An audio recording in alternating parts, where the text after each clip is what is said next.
Have you ever been creating your own board game and suddenly thought that your cards had boring shapes? You did?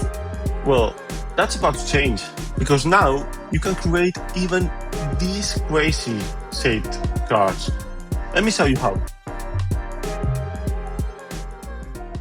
Usually creating a card with a different shape than the ones we usually know, it's quite tedious, but with Tabletop Creator, that's about to change for you. Let me duplicate, for example, this one, which is like a more basic blueprint I already created.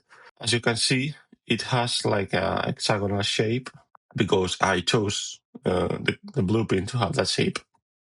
Here, as you can see in the right, we have the shape options, which basically defines what the shape of our card will be.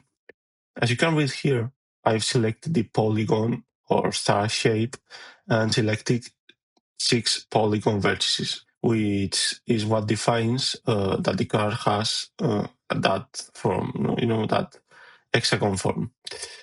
Okay, so Tabletop Creator offers you 3 standard shapes.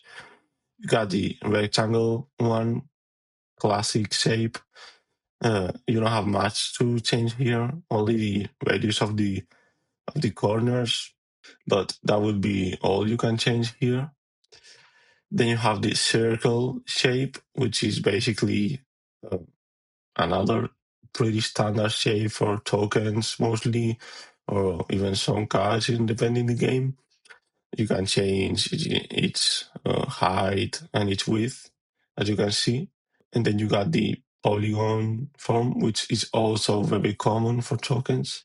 And here you can see that you have some few options also, how round you want it to be and how many vertices you want it to have, or if you want it to have like a star angle to make like star shapes like these ones.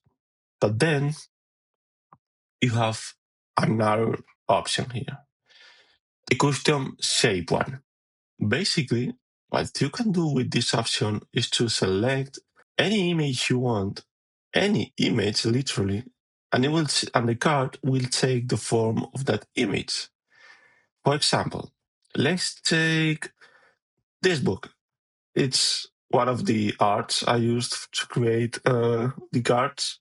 But let's say, for example, I wanted to use this shape as my cards because I like it for whatever reason. You just select it, and the card will take that specific shape. This was arranged to the hexagon form we had before, but as you can see, even the back changed. So everything changed to the form you selected. And you can do this with whatever PNG image you have. Obviously, if you select an image that has already a background, the card will take like the background's form. So you must be sure that the image you are selecting is a PNG image. Let me make some few arrangements to create a quick prototype for this shape.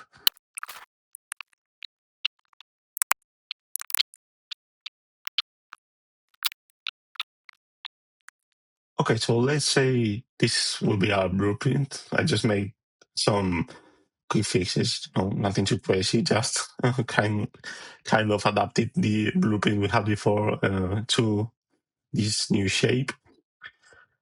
Okay, let's say we wanted to use this shape, okay?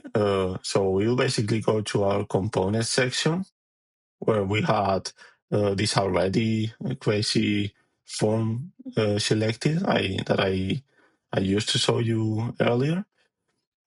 But let's say we wanted to use the one we created. We just select the blueprint we want to follow, which is the one Relics 001, because that's how it's automatically named when you duplicate an existing blueprint.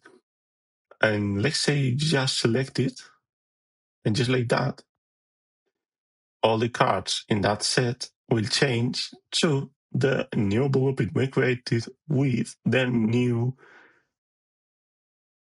shape we chose, and the new style and everything. Obviously, there are some flaws, like for example, some names just don't fit exactly in the shape, but that will be a little bit of tweaking, to do it exactly where you want to be. Yeah, so basically, you can create the card with the shape you want. Doesn't matter what shape it is. As you see, this one, it's clearly pretty complicated. For example, if you wanted to print these cards, would be pretty hard to maybe cut them.